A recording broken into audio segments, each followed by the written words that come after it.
शुभ शुक्ला और आप देख रहे हैं नेशन नाउ समाचार। आइए रुक करते हैं कुछ खास खबरों की ओर। भारत अमेरिका संबंधों में नया मोड़ देखने को मिला है। अमेरिका ने अब भारत को रणनीतिक और अहम पार्टनर बताया है। राष्ट्रपति डोनाल्ड ट्रंप ने पीएम मोदी को अपना भरोसेमंद मित्र कहा, जबकि अमेरिकी विदेश मंत्री और अगले राजदूत सर्जियो गौर ने दोनों देशों के मजबूत और स्थायी रिश्तों पर जोर दिया है।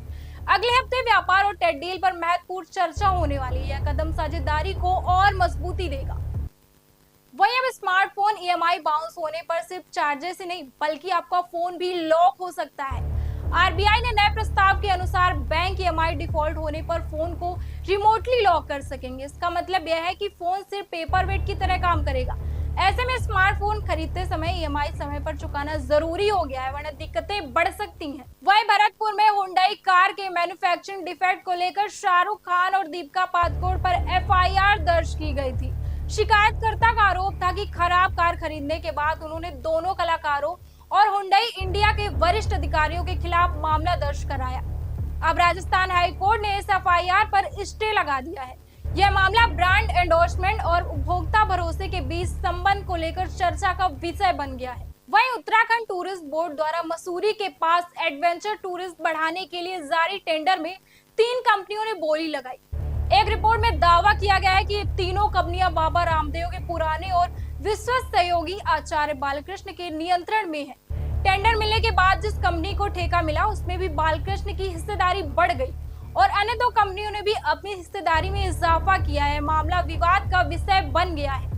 वहीं राघोपुर विधानसभा क्षेत्र में बाढ़ पीड़ितों से मिलने तेज प्रताप यादव नाव पर सवार होकर राहत सामग्री वितरित करते नजर आए। इस दौरान उन्होंने अपने भाई और नेता प्रतिपक्ष तेजस्वी यादव पर तंज किया है और कहा है कि आपका विधायक फेल हो गया।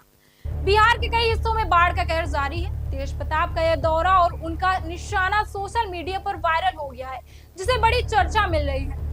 वहीं नेपाल में जारी हिंसा और अशांति के बीच मृतकों की संख्या बढ़कर 51 तक पहुंच गई है। इस बीच ओडिशा के 23 लोग सुरक्षित वापस लाए गए हैं। राजनीतिक मोर्चे पर सुशीला काकी के प्रधानमंत्री बनने की संभावना बढ़ती दिख रही है, जबकि राष्ट्रपति संसद को भंग करने में पक्ष में नहीं है। नेपाल की स्थिति लगातार गंभीर बनी हुई है और राहत कार्य जारी है। वहीं समाजवादी पार्टी के अध्यक्ष अखिलेश यादव पश्चिमी यूपी में पार्टी को आत्मनिर्भर बनाने में जुटे हैं। उन्होंने मुस्लिम और गुर्जर समुदायों के समीकरण पर विशेष ध्यान दिया है ताकि 2027 विधानसभा चुनाव में सपा की पकड़ मजबूत हो सके। पार्टी ने जिला और ब्लॉक स्तर पर संगठन को सक्रिय किया है। राजनीतिक विश्लेषण मानते हैं कि रणनीति बीजेपी के प्रभाव वाले क्षेत्रों में सपा को मजबूती दे सकती है। वहीं 6 महीने में राहुल गांधी गुजरात के 5वें दौरे पर हैं। इस दौरान उन्होंने जिला अध्यक्षों और संगठन के पदाधिकारियों के साथ बैठक की। कांग्रेस के अंदरूनी सूत्रों का कहना है कि यह दौरा आगामी चुनावी की तैयारियों और संगठन मजबूत करने की रणनीति का हिस्सा है। पार्टी के लिए अहम मौका है कि जिला स्तर से लेकर राज्य स्तर तक अपनी पकड़ मजबूत की जाए और वोट बैंक पर असर डाला जा सके।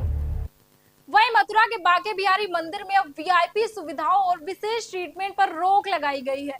मंदिर प्रशासन ने एंट्री, आरती और टाइमिंग में बदलाव किए हैं ताकि सभी श्रद्धालुओं के लिए समान व्यवस्था सुनिश्चित हो सके। इस निर्णय के तहत अब कोई भी व्यक्ति किसी विशेष सुविधा या जल्दी प्रवेश का दावा नहीं कर सकेगा। छोटे बड़े कई फैसलों के साथ यह बदलाव मंदिर में पारदर्शिता और समानता को बढ़ावा देगा। वहीं नेपाल में जारी जनजेड आंदोलन और हिंसा का असर भारतीय नागरिकों पर भी पड़ा है। उत्तर प्रदेश, बिहार और छत्तीसगढ़ के कई लोग देश से बाहर फंसे हुए हैं और उन्होंने तत्काल मदद की गुहार लगाई है। कर्फ्यू और अशांति के बीच राहत एवं सुरक्षा के इंतजाम की जरूरत बढ़ गई है। भारतीय दूतावास और संबंधित राज्य सरकारें अब नागरिकों की सुरक्षा और लौटने की व्यवस्था में जुट गई हैं।